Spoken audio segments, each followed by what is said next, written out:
Can you read this word? This word is the. It is not a word that you can sound out, so we'll call it a tricky word. To learn tricky words, you need to memorize what they look like and what it sounds like to spell them. To spell the, let's just practice by learning how to spell it first. T-H-E.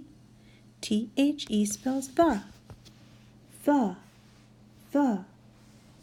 T-H-E. The. T-H-E. T-H-E. T-H-E. T-H-E. For teachers and parents, please be consistent saying the instead of the. That can be very confusing when we're first learning this word. So remember to say the. T-H-E. Learning to spell the word the helps to improve the pathways for reading the word the.